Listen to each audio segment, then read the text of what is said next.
मित्रांनो, अजितदादा पवार यांच्या अपघाताला आता जवळजवळ 4 महिने होत आले. रोहितदादा पवार ओरडून ओरडून थकले, अमोल मिटकरी रडून रडून थकले, पण ठोस असं काही समोर आलेलं नाही आहे किंवा शोध म्हणावा त्यांच्या अपघातामध्ये तो खराच अपघात झालेला आहे का घातपात झालेला आहे याच्याबद्दल ठोस असं काही समोर येताना काही दिसत नाही आहे किंवा जी चौकशी व्हायला पाहिजे ती चौकशी सुद्धा योग्य दिशेने होते आहे असं काही दिसत नाही आहे.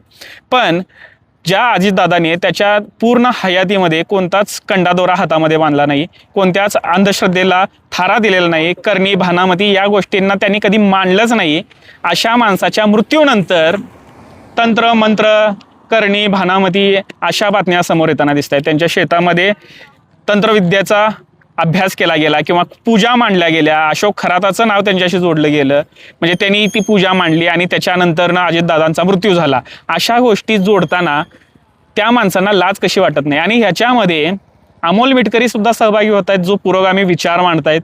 रोहितदादा पवार जे पुरोगामी विचार मांडणाऱ्या पक्षाचं नेतृत्व करतायत, ते प्रतिनिधित्व करतायत आमदार म्हणून त्या पक्षातून, त्या माणसांनी अशा गोष्टींना बळ देणं, ताकद देणं कितपत योग्य आहे. आज अजितदादा जर असते तर यांना किती झापलं असतं.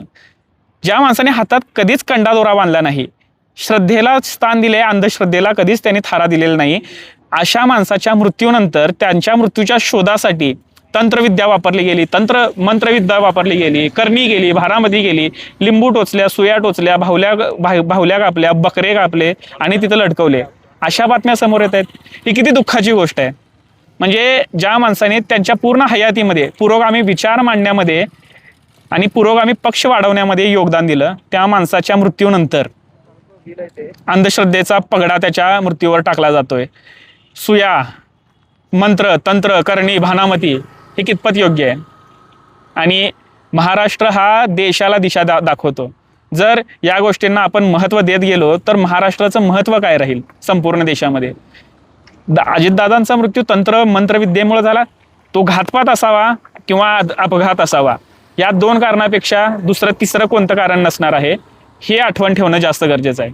त्यांच्या मृत्यूमागे एकतर घातपात किंवा अपघात, हे तंत्रविद्या, मंत्रविद्या, करणी, भानामती याला महाराष्ट्राने थारा देऊ नये आणि या गोष्टींना बळ देणाऱ्या गोष्टी किंवा या गोष्टींना ताकद देणाऱ्या बातम्या सुद्धा माध्यमांनी, पत्रकारांनी करू नये.